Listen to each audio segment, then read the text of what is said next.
Welcome to Current Affairs Snacks or Cafe Snacks. Most wanted questions of current happenings for UPSC, SSC, and other state administrative examinations. It is online, and this is Shyam here. Let us move on to the first question. Which of the following statements are correct regarding the question hour of parliamentary proceedings? Now, why this particular question? Because recently there is a lot of rounds going regarding the monsoon session of the parliament and regarding the cutting short of question hour by the ruling government.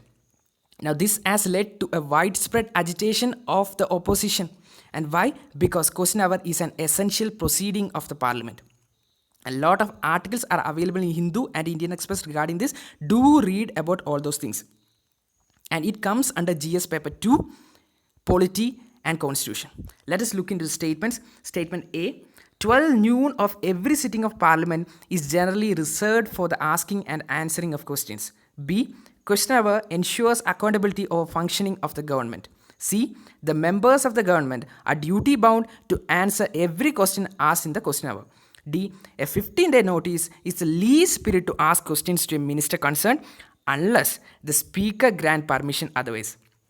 That means within a period of 15 days, any question cannot be asked. At least 15-day notice period is required. So look into the options 1, A, B, C and D, 2, B and C, 3, C only, 4, B, C and D. Let us discuss this and find the correct answer. Now, what is question hour? Now, question hour is the first hour. First hour of a sitting of the Lok Sabha is devoted to the questions, and that hour is called question hour. Now, it is a special procedure because it ensures accountability of the government, and it is during the question hour that members can ask questions on every aspect of administration and governmental activity. Now, this statement is very important. Now, the government is like being put on trial during the question hour, and each and every minister is accountable regarding the question that is being asked to him or her. Now, it is through questions in the parliament that the government remains in touch with the people. They can understand the pulse of the people, and also they are able to gauge popular reaction. That means they can measure popular reaction to their policy and administration. Questions also bring to the notice of the ministers many about the rich and other noticeable aspects of governance. So, which is the answer? Now, A, 12 noon of every sitting of parliament is generally reserved for the asking and answering of questions. That is wrong. The first hour is called question hour, and that is reserved for the asking and answering of questions. Now, what about 12 noon? 12 noon is the time at which 0 hour begins, or that is known as a 0 hour because 12 is 0000. And what would be? Question hour ensures accountability or functioning of the government. That is right. C, the members of the government are duty bound to answer every question asked in the question hour. That too is right. And a 15-day notice is the least period to ask questions to a minister concerned unless the speaker grant permission otherwise. This too is right. So the answer is B, C and D. 4 is the answer. Let us move on to the next question. Which is the correct statement associated with starred question? Okay. Now the key term is starred question. A, it is one to which a member decides an oral answer in the House and which is distinguished by an asterisk mark. B, no supplementary questions are allowed after starred questions. C, like a starred question, a question addressed to a private member is answered orally followed by supplementary questions. So it talks about private member question and says that it is just like starred question. Now D, a minister concerned can answer a starred question in written format if he thinks so. Now, which among these 4 are right? Only one is right. So let us discuss starred question. Now, what is a starred question? Look at this paragraph. A starred question is one to which a member decides an oral answer in the House and which is distinguished by an asterisk mark. And when a starred question is asked, supplementary questions can also be asked. What about unstarred question? Unstarred question is the one which is called for not an oral answer, and there is no requirement of oral answer in unstarred question, and there is no supplementary question. And what about short notice question? Look into short notice question. A short notice question is one which relates to a matter of urgent public importance, and and can be asked with a shorter notice than the period of notice prescribed for an ordinary question. Now, what about question to a private member? Now, private member question is addressed to a private member herself or himself. And first and foremost, who is a private member? A private member is a member of parliament other than a minister. And private member question is asked when the subject matter of it pertains to any bill, resolution, or any matter relating to the business of the house for which that particular member is responsible. Now, let us go back and find the right answer. Now, you need to understand that this question also comes because of the particular issue of the question hour, and it too comes in GS2 purview. And A, look at the statement, is one to which a member decides an oral answer in the house and which is distinguished by an asterisk mark. And this particular statement is right, because a start question is the one in which an oral answer is decided by the person who asks the question. What about B? Why B is wrong? Because no supplementary questions are allowed after start questions. That statement is wrong. After a start question, supplementary questions can be asked. What about C? Like a start question, a question addressed to a private member, that is wrong. That is not the private member question, that is just like a start question. But which question? Short notice question is just like a start question. Why D is wrong? A minister concerned can answer a start question in written format. That is wrong. Only unstart question can be answered in written format. And there is no supplementary questions after unstart question. Let us move on to the next question. With respect to Prohibition of Child Marriage Act 2006, look into the following statements and which of the above are correct. A. The PCMA, Prohibition of Child Marriage Act, sets the minimum age of marriage at 21 years irrespective of gender. Now B, it treats underage marriages as valid but voidable. That means underage marriages are valid but they are nullified. And look in the options 1A and B, 2A only, 3B only, for none. Let us discuss PCMA. Now this particular news comes because there is a news round that is going on regarding the committee appointed by Prime Minister Modi, headed by Jaya Jaitley, regarding the marriageable age concerns of women in the nation. Now, what does PCMA says about all this? You need to understand Prohibition of Child Marriage Act in order to understand why the age is fixed at 21 for men and 18 for women to marry. Now, look into the Prohibition of Child Marriage Act 2006. It extends to whole of India except the state of Jammu and Kashmir, and it applies also to all citizens of India without and beyond India.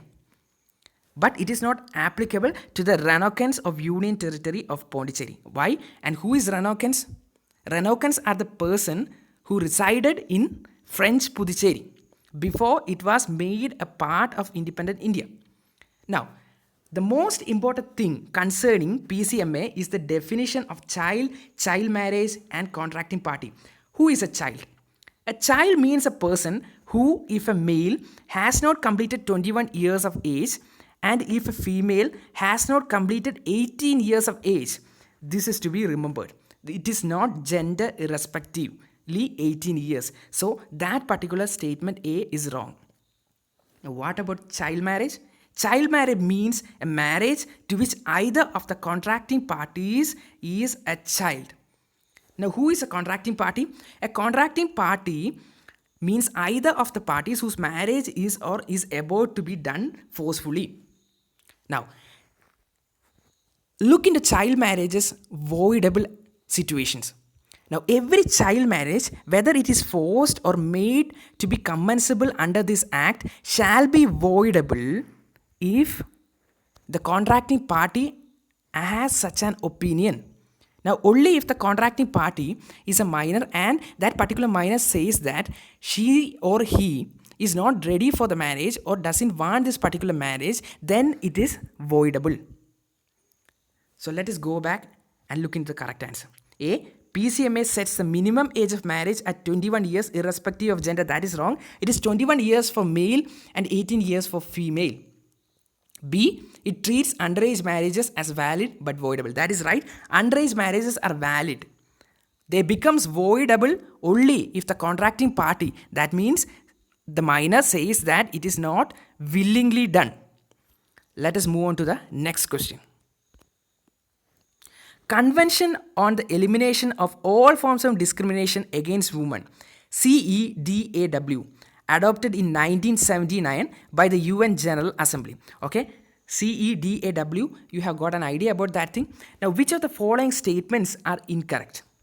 A, the convention defines discrimination against women as any distinction, exclusion, or restriction made on the basis of sex. B, the convention provides the basis for realizing equality between women and men through ensuring women's equal access to and equal opportunities in political and public life.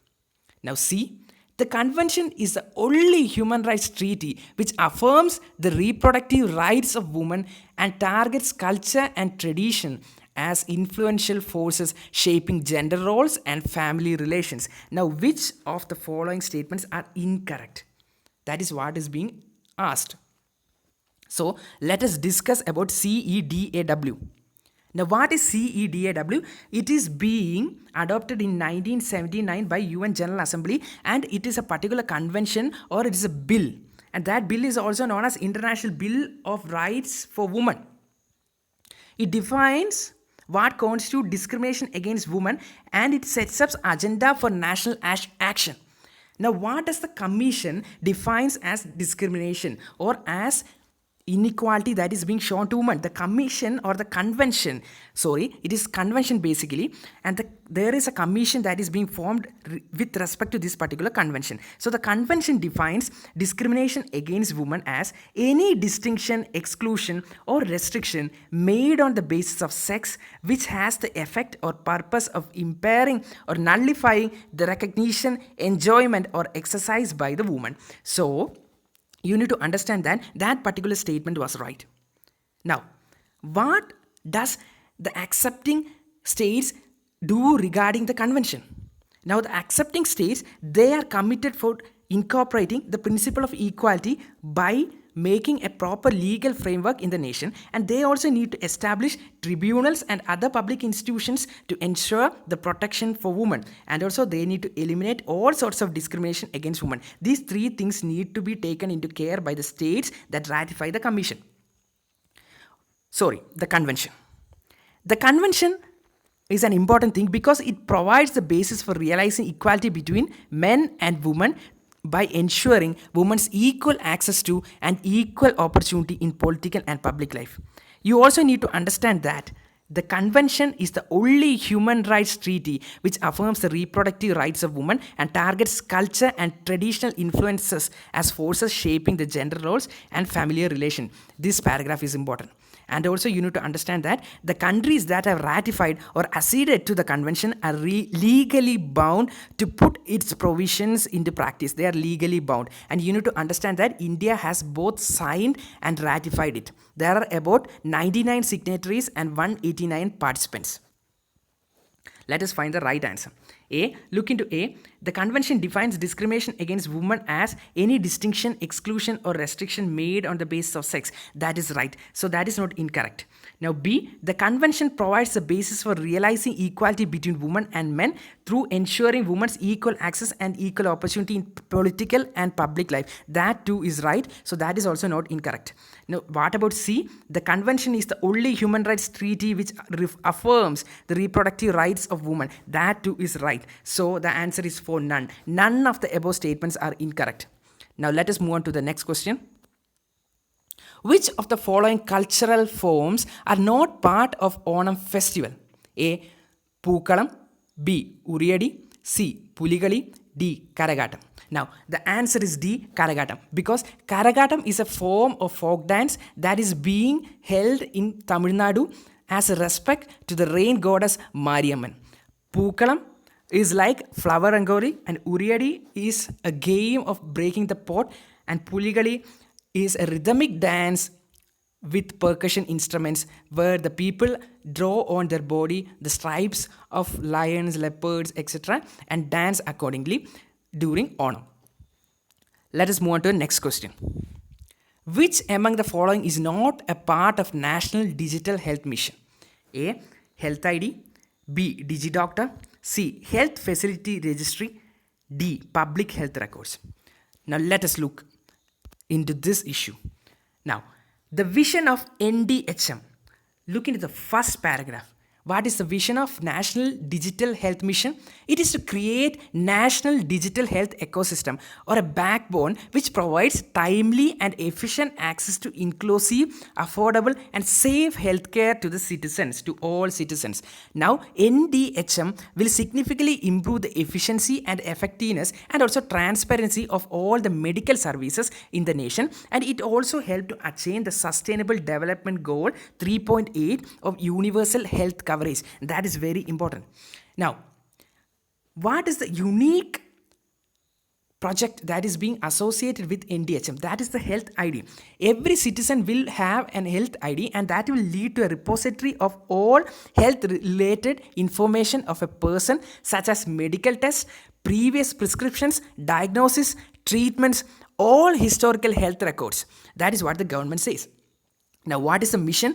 The mission is to liberate the citizens from all the challenges they are facing while visiting a primary healthcare center, a secondary healthcare center, or a tertiary healthcare center, like the right to see a doctor, seeking appointment with him, the several rounds he has to go through hospitals regarding the prescription sheets, etc. Now, which is the nodal agency? The nodal agency regarding NDHM is National Health Authority, the attached office of the Ministry of Health and Family Welfare, and the apex central agency to maintaining Ayushman Bharat Pradhan Mantri Jan Arogya Yojana, and this is the largest insurance in the world, Ayushman Bharat Jan Arogya Yojana, and that too is taken care by National Health Authority. It also is under Ministry of Health and Family Welfare. Now, NDHM has 6 key building blocks or digital systems, that is Health ID, DigiDoctor, Health Facility Registry, Personal Health Records, e-pharmacy and telemedicine. And you need to understand that it is personal health record and not public health record, and that is why D is the answer here, because that is incorrect with respect to National Digital Health Mission, and that is not part of National Digital Health Mission. Let us move on to the next question. France, UK and USA started which of the following operations to curb Chinese influence in South China Sea? A. Freedom of navigation. B. Freedom of navigation operations. C. Mission Malabar. D. PASEX. Now let us discuss. Now first you need to understand what is UN clause. That is the United Nations Convention on the Law of Sea. That is an international agreement that defines the rights and responsibilities of nations with respect to their use of the world oceans, and it entered into force in 1994, even though it was formulated at about 1982. Now first and foremost you need to understand that UN Convention on Law of Sea establish a tool, a very effective tool to maintain international law. That is the freedom of navigation. And this is a principle of customary international law that ships flying the flag of any sovereign state shall not suffer interference from other states apart from the exceptions provided for in international law. That means it is being safeguarded from attacks. Now, what about freedom of navigation operation? Now, freedom of navigation operations are basically operations by US naval and air forces that reinforce internationally recognized rights and freedoms by challenging excessive maritime claims. Now, if any nation claims that this particular ocean is theirs, or they started to do unnecessary activities there, for example, like China is doing on South China Sea, when such activities are done, US will start patrolling, and that is known as freedom of navigation operations. And in 2019, there was large-scale patrolling in South China Sea to curb the influence of China in that particular region by US Navy and Air Force. Now, which is the answer? The answer is freedom of navigation operations. What is freedom of navigation? You have already seen Mission Malabar. It's a trilateral exercise, naval exercise between US, India and Japan. And PASEX is a particular kind of exercise, a naval exercise that is being done with respect to naval ships by India and US recently. Now, let us move on to the next question. Now, which of the following are correct with respect to Jal Jeevan Mission? A. Jal Jeevan Mission is envisioned to provide safe and adequate drinking water through individual household tap connections by 2024 to all households in rural India. B. Every rural household will have drinking water supply in adequate quantity of prescribed quality on regular and long-term basis at affordable service delivery charges, leading to the improvement of living standards of rural communities. C. States, union territories for creation of water supply infrastructure so that every rural household has functional tap connection. Now, this ensuring the functional tap connection is another duty of Jal Jeevan Mission. That is what this particular statement is saying. And we need to ensure whether it is right or wrong and need to pick up the right option. So let us discuss. What is Jal Jeevan Mission? It is a central government initiative that is under Ministry of Jal Shakti, and it aims to ensure access of quality pipe water for every household in India. Now, why this is important? Because in Independence Day speech in 2019, Prime Minister Narendra Modi has said that we are facing a water crisis and we need to provide proper access to quality water to every rural household. And this particular event comes under policy of the government in GS paper 2. And you need to understand that the goal of the Jal Jeevan Mission is to provide to all households in rural India safe, adequate water through individual household tap connections by 2024. So that particular statement regarding individual household tap connections by 2024 is right. Now, Har Ghar Nal Se Jal program, that means every house will be provided with water, that is being announced by Nirmala Sitharaman, is also a crucial part of Jal Jeevan Mission. The program ensures implementation of sustainable source measures, that is being through recharge of the source, reuse of the source, and also conserving the water and rainwater harvesting. Jal Jeevan Mission is also a community-based approach to water conservation. That too need to be remembered. So let us find the right answer. Now, Jal Jeevan Mission is envisioned to provide safe and adequate drinking water with tap household connections. That is the right statement. A is right. What about B? Every rural household will have drinking water supply in adequate quantity of prescribed quality on regular and long-term basis. That too is right. Now, what about C? States, union territories for creation of water supply infrastructure. This will be helped by Jal Jeevan Mission. That too is right. So the answer is first A, B and C. Let us move on to the next question. National Tribal Research Conclave 2020 was launched by Ministry of Tribal Affairs with which of the following institute? And this particular news is being in the round in the PIB, Press Information Bureau, and that is why it is being included. It is concerned with policy of the government. It is concerned with governance of the government in GS2 paper. Now, which of the following institute is being associated regarding National Tribal Research Conclave? Let us discuss. First, you need to understand what is IIPA, because that is the right answer.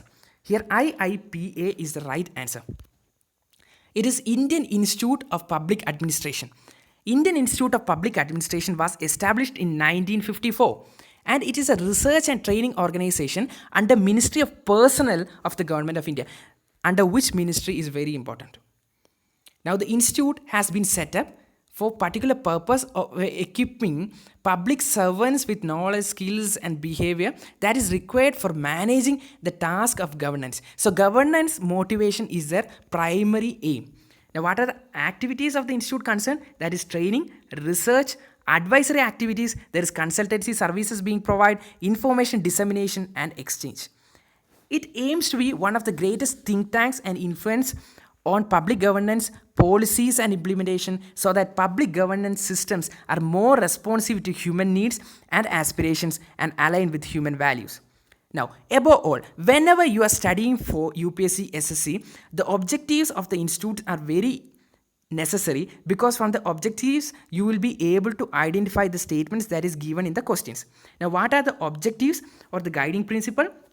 That is to promote and provide for the study of public administration regarding economical and political science and whatever suited in the area of public administration, and also to undertake, organize and facilitate study courses, conference, lectures and research in matters relating to public administration and machinery of government. And again, to undertake or to publish journals and research papers regarding public administration. It also helps in maintaining repository of informations like library, information services are facilitated in order to study public administration and spreading information in regard thereto. It also helps to constitute or cause to be constituted regional branches at convenient centers in India to promote the objects of the society. And that are the main objectives. Now, we have reached the end of the document, and that's for it. Be prepared. Thank you.